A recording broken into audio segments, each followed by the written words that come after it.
Everybody, this is Dr. Tim. I was the visitor on Tuesday to discuss stress. I want to thank everybody who came out and joined me for lunch. I had a lot of fun. I always appreciate the opportunity. I also appreciate all the feedback that you gave me.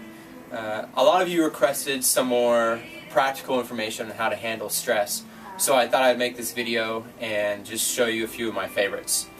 First of all, since most of you, all of you probably, have a desk job, a lot of you are going to be struggling with having really tight muscles in the upper shoulders and the neck.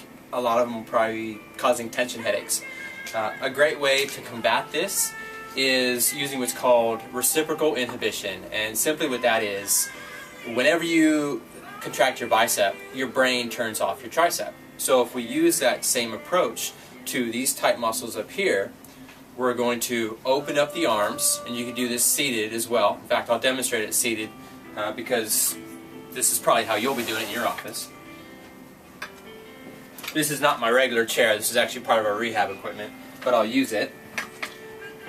So you're going to turn your knees out about 45 degrees and take the arms and turn them out as well. You know, when you're at your computer, you get a lot of this internal rotation of the arms. So we're going to do the opposite. Remember, flexing the bicep to relax the tricep. So we're going to turn out the arms like this. We're going to draw our shoulder blades down and in. So we're going to come down this way. Then I'm going to pull my chin in like this. Trying to give myself a double chin here. Hold this for about 20-30 seconds.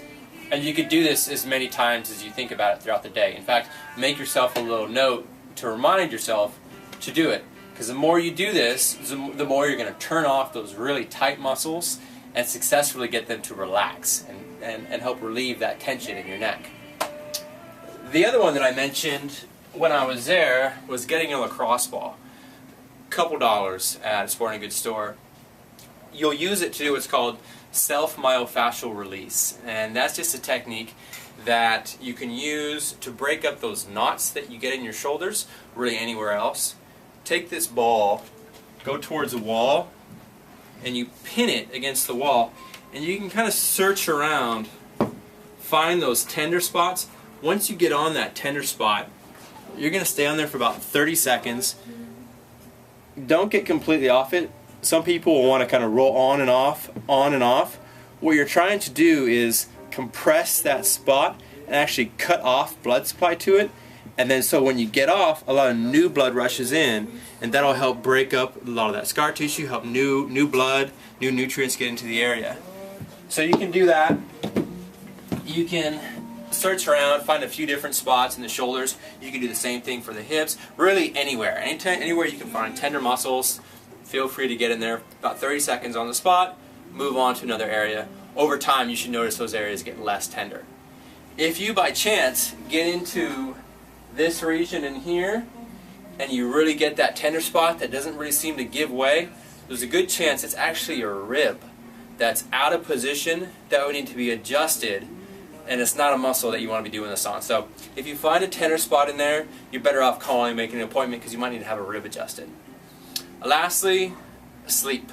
When I was there, only one person in the room reported getting 8 hours of sleep. This is really important. This is where most of your repair is going to happen. We talked about the effects of stress and how it affects the body and how damaging it can be. Most of your healing actually comes when you're sleeping, when you're at rest and getting good sleep.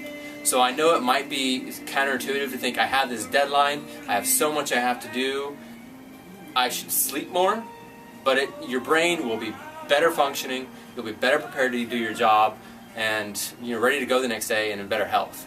They report that if you don't get about 6 hours of sleep, at least 6 hours of sleep, your chances of cancer go up significantly. So I hope this is helpful. We'll start with those few tips. If you want more information or if you have any questions for me, please just shoot me an email, call the office, schedule an appointment. It's City Chiropractic. I'm Dr. Tim. For those of you I didn't get a chance to meet on Tuesday, the number is 503-224-9513, and I hope to see you all again soon. Thanks a lot. Bye-bye.